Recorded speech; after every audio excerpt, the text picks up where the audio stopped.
Há tempos descobri numa vitrine um objeto azul que me interessava. Entrei na loja, dirigi-me ao balconista com a maior cortesia.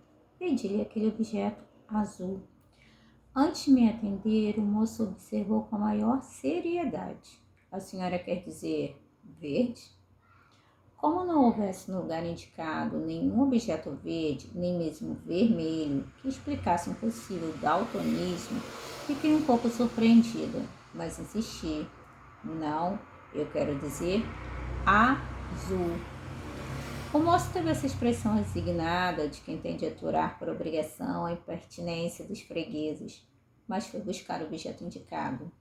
Enquanto se dedicava à delicada operação, tive um momento de dúvida. Talvez eu tivesse me enganado. Um objeto de cristal descoberto numa vitrine pode sofrer uma inconstância no colorido. O verde pode parecer azul. E, na verdade, o moço devia conhecer melhor do que eu os objetos que se encontravam ali em exposição. Mas ao voltar com o vago olhar triunfante de quem acaba de ganhar uma pequena batalha, ao colocar no balcão o que ele acreditava ser um objeto verde, verifiquei que o triunfo era meu. E enquanto acertávamos as contas, pensei: fazem falta as mães que ensinavam as cores aos filhos, fazem falta os jardins de infância. Por onde anda o disco de Newton? E será que os arranha-céus já não deixam mais ninguém conhecer o arco-íris? De outra vez, entro numa loja de brinquedos e, com maior respeito e veneração, dirijo-me à vendedora, que era a própria Cleópatra, com olhos estendidos até as orelhas e peruca negra a imobilizar-lhe o pescoço. Eu desejava um caleidoscópio. Cleópatra mirou-me com um desdém milenar e com um generoso favor, e, por atenção aos seus deuses, balbuciou: não temos. Como não tinham? Pois se eu da rua avistar uma prateleira toda de caleidoscópio.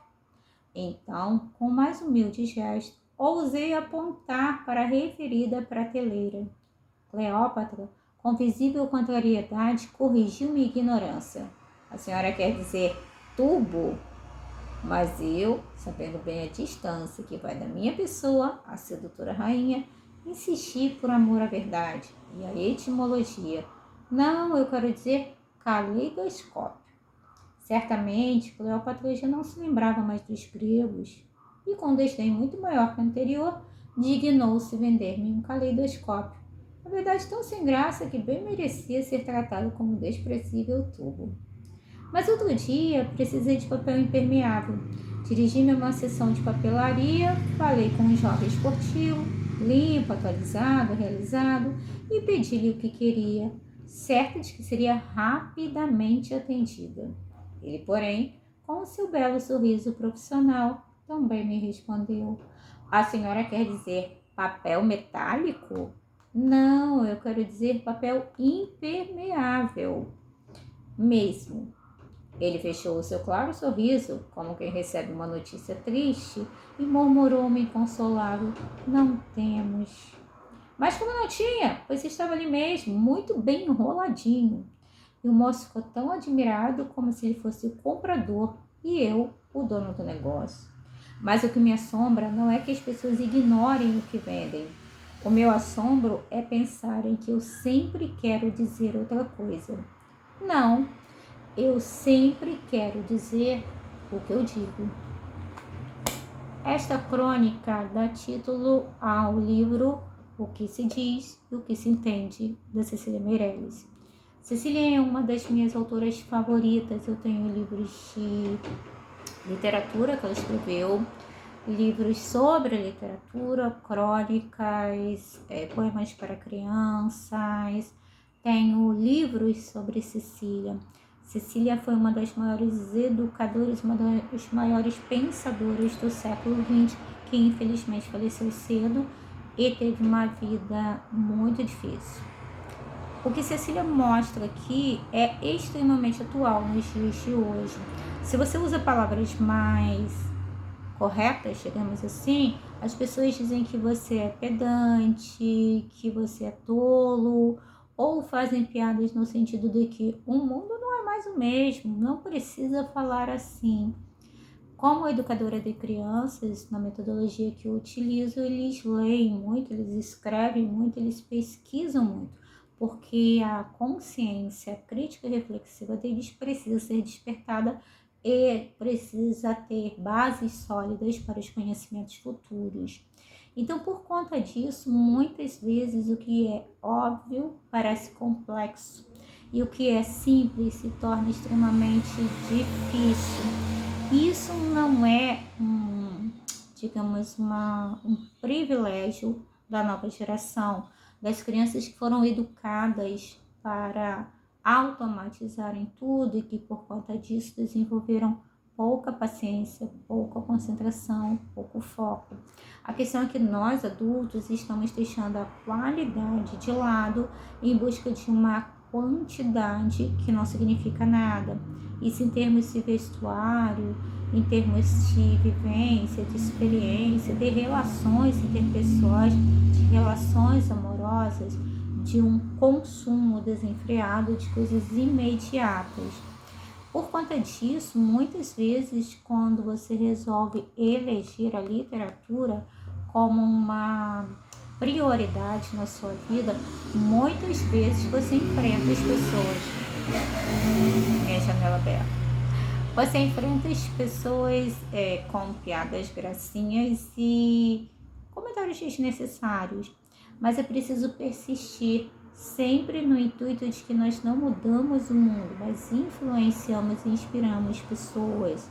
Eu trabalho na rede pública e tenho uma biblioteca dentro da sala que me pertence e que eu empresto aos meus alunos, e isso em menos de 2 meses de aula já tem surtido efeitos extraordinários. Na próxima semana será o meu aniversário e eu recebi de 2 alunas que não têm uma cultura familiar literária livros que elas encontraram em casa, embrulharam e levaram para mim como presente de aniversário, porque elas reconhecem que é algo valoroso para mim. Então, muitas vezes, quando nós somos leitores, quando nós somos escritores, quando nós decidimos seguir uma vida diferente, vamos sim, não necessariamente incomodar o outro, mas espantar o outro, no sentido de que parece tão fácil para o outro, parece tão simples, fulano faz parecer tão fácil. Mas essa facilidade, ela está associada àquilo que eu digo, aquilo que os livros dizem sobre mim, aquilo que o meu cotidiano, a decoração do meu apartamento, os meus hábitos, as minhas escolhas têm relação com isso. Então, viver como leitor num país como o Brasil, na América, porque esse também é um problema estadunidense e aparentemente canadense também. Viver em países da América é viver muitas vezes aparentemente na contramão. Então, primeiro a gente gera um espanto, às vezes um certo incômodo, mas é preciso lidar com isso.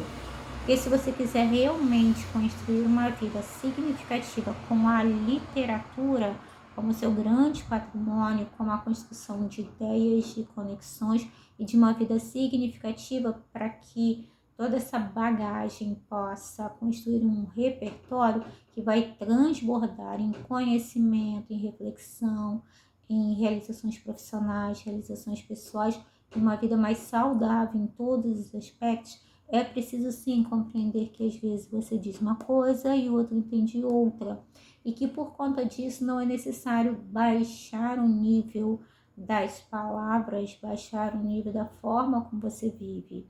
Algumas pessoas vão achar estranho, às vezes vão até criticar e depois elas seguem em frente. Ninguém se preocupa com a gente mais do que 5 minutos, né? A gente também não. Tem sempre uma coisa nova para a gente focar. Então, a preocupação do leitor não deve ser no sentido de o que as pessoas vão achar, ou será que muitas pessoas acham incrível o que eu faço?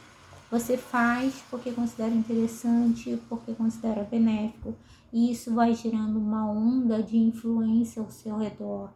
Quando você perceber, você está rodeado não só de livros, mas principalmente de uma vida literária em todos os lugares, na sua igreja, no comércio que você frequenta, nos restaurantes, nas casas dos amigos, relacionamento amoroso, relações profissionais, relações midiáticas, tudo isso está relacionado. Então, acima de tudo, muitas vezes as pessoas não vão entender a princípio, mas algumas delas vão se inspirar, porque o leitor é alguém que diz sim àquilo que acredita, mesmo que o outro não entenda. E que, acima de tudo, reconhece que a cultura, o conhecimento, a literatura são sim capazes de transformar vidas, mas isso é um movimento para a vida inteira, que depende muito mais, às vezes, do que nós, os caminhos do que nós selecionamos, do que nós elencamos, do que nós elegemos como os valores das nossas vidas, do que necessariamente sobre o que o outro entende.